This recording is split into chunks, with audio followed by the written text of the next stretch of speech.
Oh, ADHD, what are we to do with you? If you are to become a really good psychiatric nurse practitioner, you have to fully understand what ADHD is.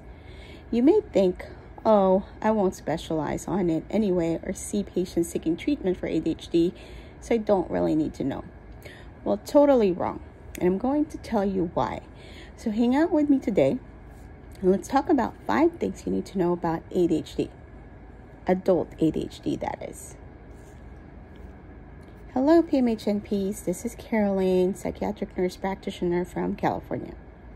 And this channel is all about giving you real-life tips and tools to help you build your knowledge, skills, and ultimately your confidence as a new psychiatric nurse practitioner. I have been a psych NP for a little over 7 years, and I have learned so much throughout the years. I still have a lot to learn. When I was starting out, I really had no one to turn to, and it was a pretty rough start.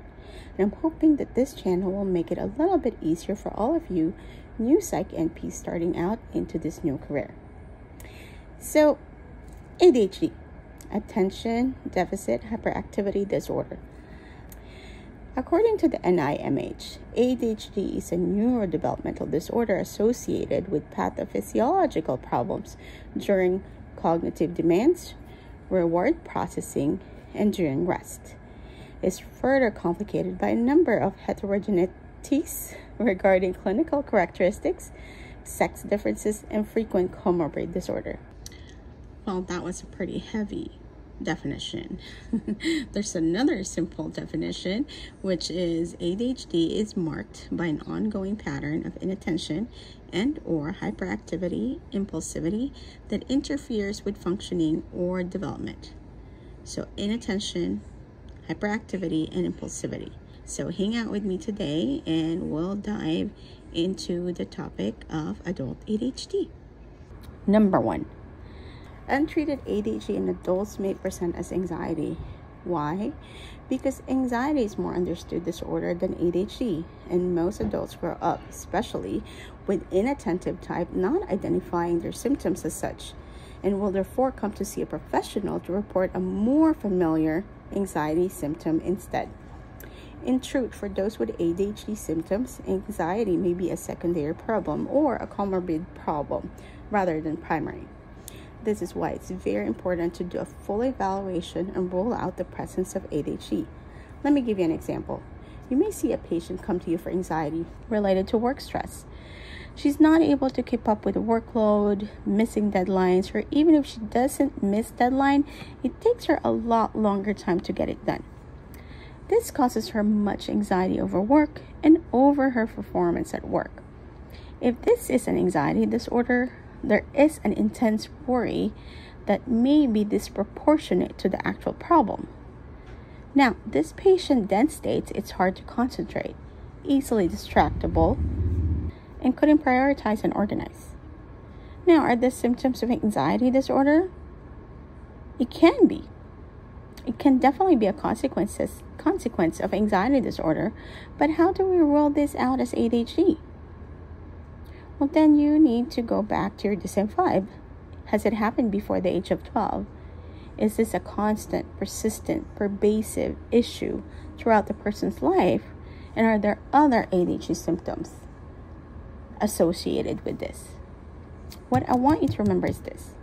If a person has untreated ADHD, they frequently use their emotional part of the brain to make decisions, plan, and execute things because the prefrontal cortex isn't completely functioning.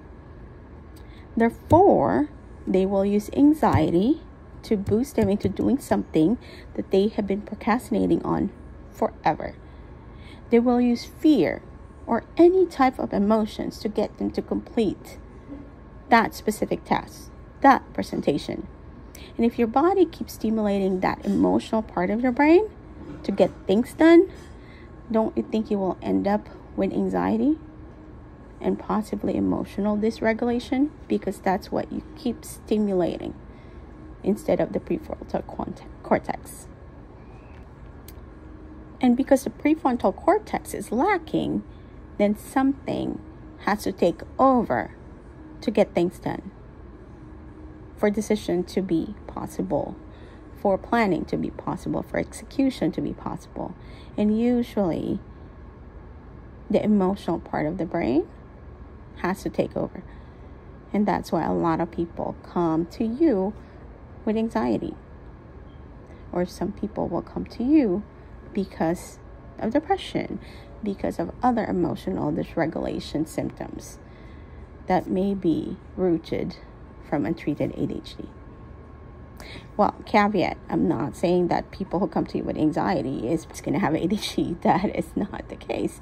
What I'm saying is that you have to fully understand ADHD and also understand that what you're seeing, the initial symptoms, may be rooted from ADHD. And so that's why it's important to do a full evaluation and rule out other causes of what you're seeing, including an ADHD symptoms, because if that is the cause, then that's what you need to treat.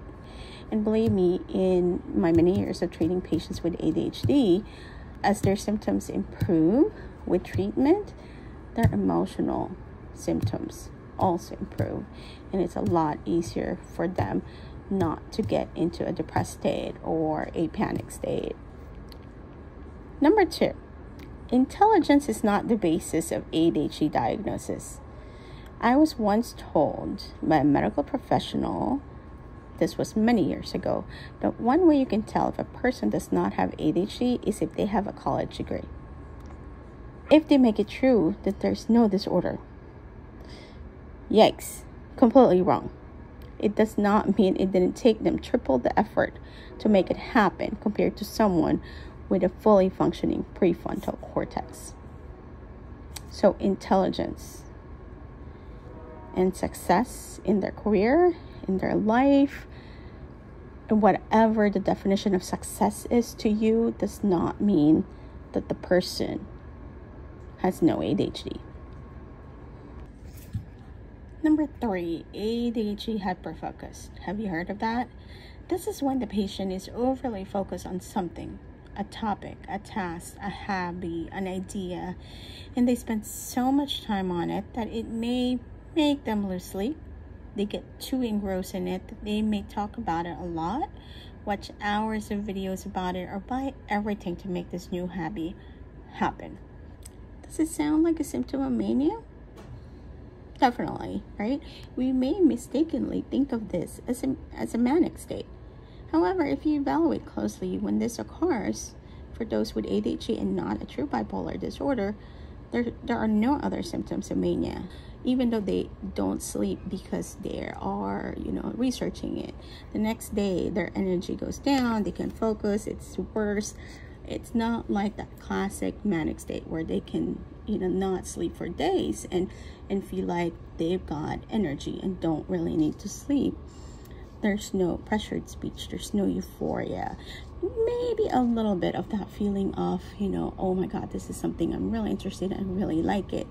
But this is also, for most people, it is short-lived. So it's just an episode of hyperfocus on things that interest them at the moment, but once the interest is gone, then the motivation to complete it or continue it is also gone, and they can drop it in an instant. And this is when you will find many hobbies that were not completed, projects that had been started but also not completed. They may lose interest because they now find it boring, or they realize that doing them has too many steps and processes to complete. And then it's not as fun anymore because that takes too much mental effort that they may not have the capacity for. Number 5, not everyone who comes to you for diagnosis of ADHD are just seeking medications. It is okay to have your spidey sense up. However, give the patient a full evaluation as you would anyone else. ADHD treatment actually may save someone from addiction.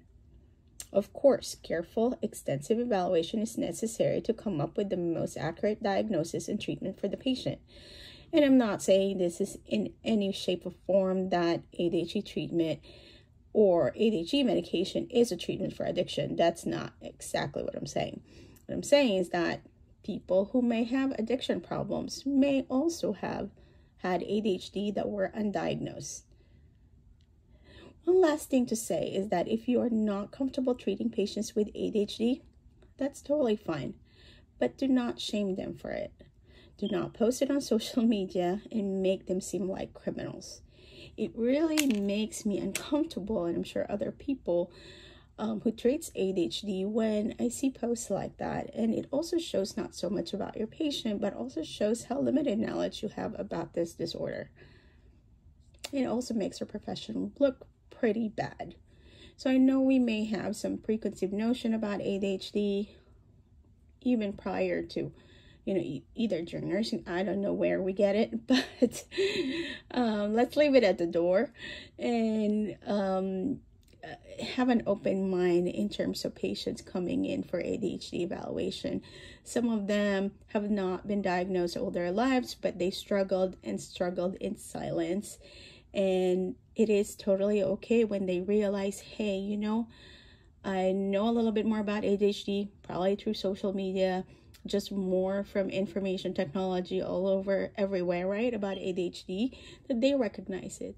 And I think it's totally okay to give the patient a chance for a full evaluation. So those are the 5 things that you probably did not know about adult ADHD. These are the things that, we do not get taught sometimes in school, and most of the time learn it through experience. And so I'm hoping that I was able to impart some information, some new information to you guys.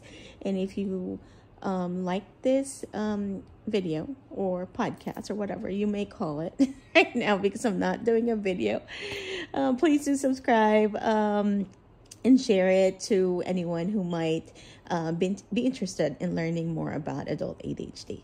All right, thank you guys.